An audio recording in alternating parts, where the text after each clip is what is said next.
Yo ho ho, pirates! Welcome back to the channel. Today, we are taking a trip to the future, specifically, the island of the future, Egghead. Bandai has finally revealed the full card list for starter deck 29, and let me tell you, the yellow color is getting a massive overhaul. This deck, simply titled Egghead, is set for a global release on January 16, 2026, with an MSRP of $16.99. Now, I know 2026 sounds like a long way off, but in the world of competitive card games, knowledge is power. We need to understand these mechanics now because they will redefine the meta.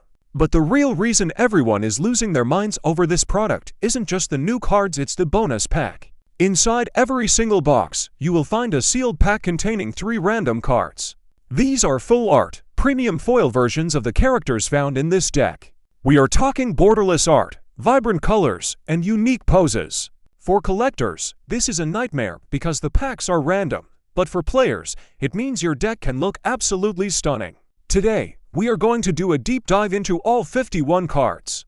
We will analyze their stats, their effects, and their viability in competitive play. Let's get started. Let's begin with the captain of the ship, Monkey D. Luffy. This card immediately breaks the mold. Look at that life value. 6 life. For the longest time, the only leader with 6 life was Edward Newgate, and he came with a heavy penalty of losing a life every turn. This Luffy, he has no downside.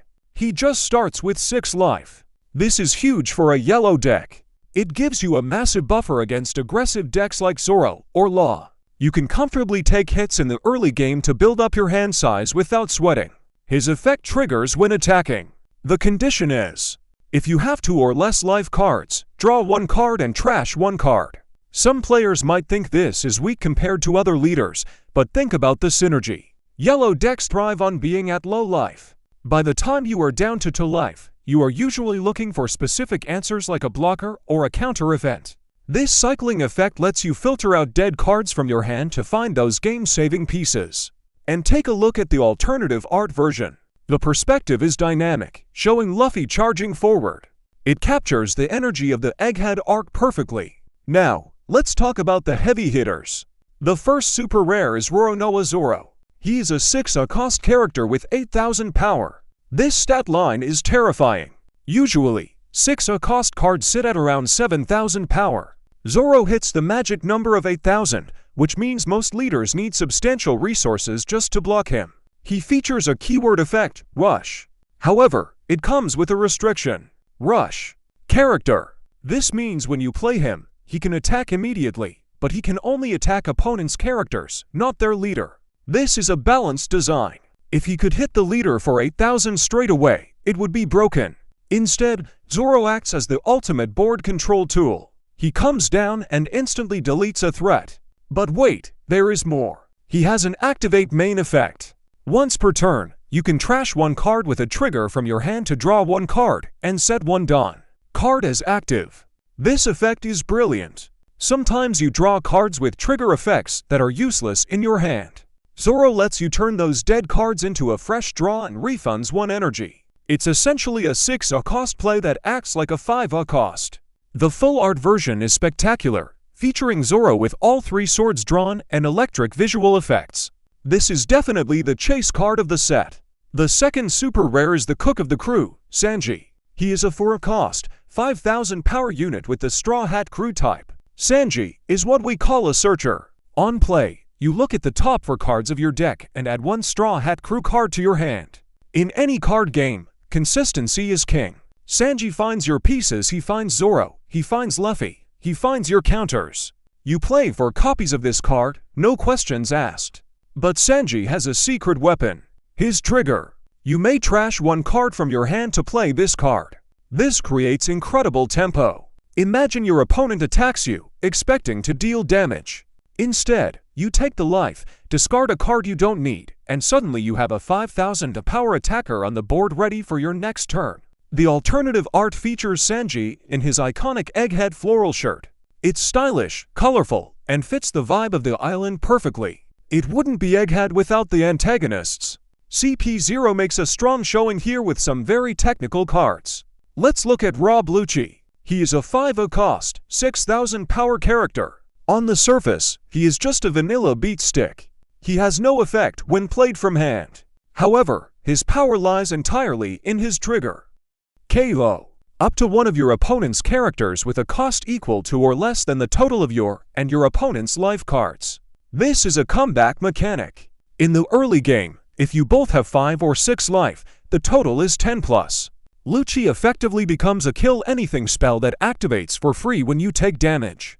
As the game goes on and life totals drop, he becomes less effective, so he rewards you for taking damage early. His partner, Kaku, is a 4-cost unit with 5,000 power. Kaku is a conditional attacker. His text reads, "If the number of your life cards is equal to or less than the number of your opponent's life cards, this character gains plus 1,000 power. This turns him into a 6,000 power attacker for only 4 cost, which is very efficient.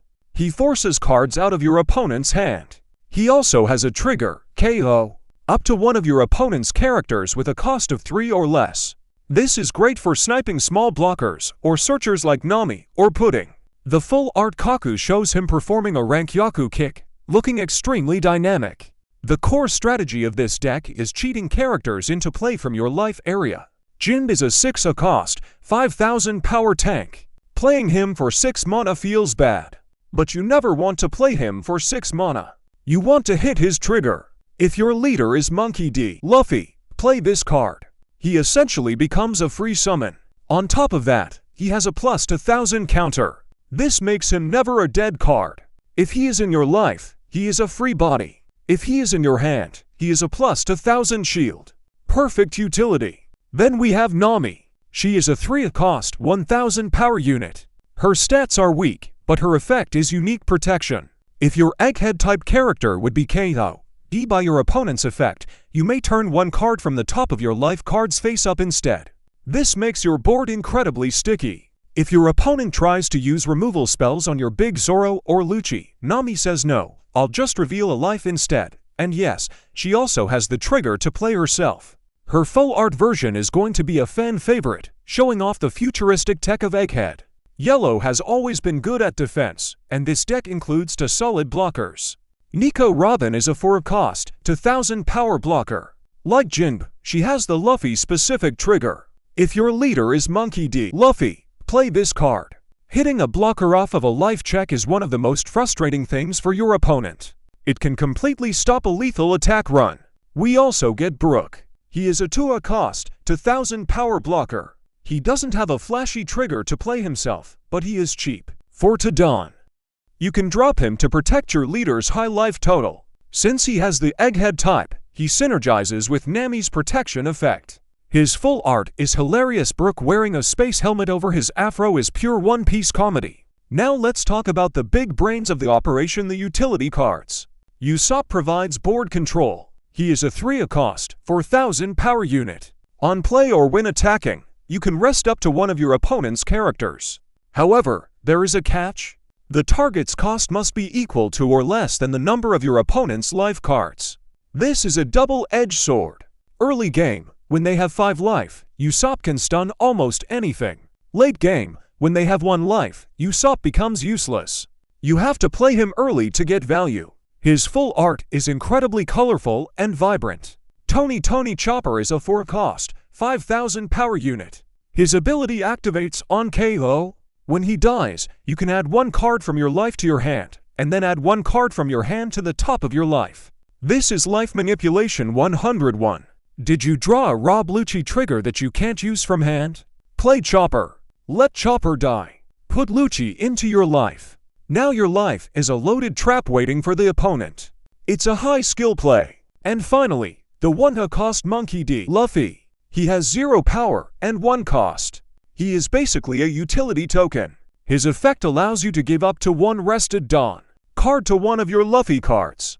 This is subtle but useful. It lets you reuse energy that you already spent, making your turns slightly more efficient. Plus, he has a trigger to play himself, so he's free fodder for attacks or effects. Every starter deck needs its backbone, and that's where the vanilla cards come in, cards with no effects, just raw stats. Stussy is a 6 cost with 7,000 power. Frankie is a 5 cost with 6,000 power. Competitive players usually cut these first, but in a sealed or starter deck battle, these stats matter. 7,000 power is a magic number because the leader is usually 5,000.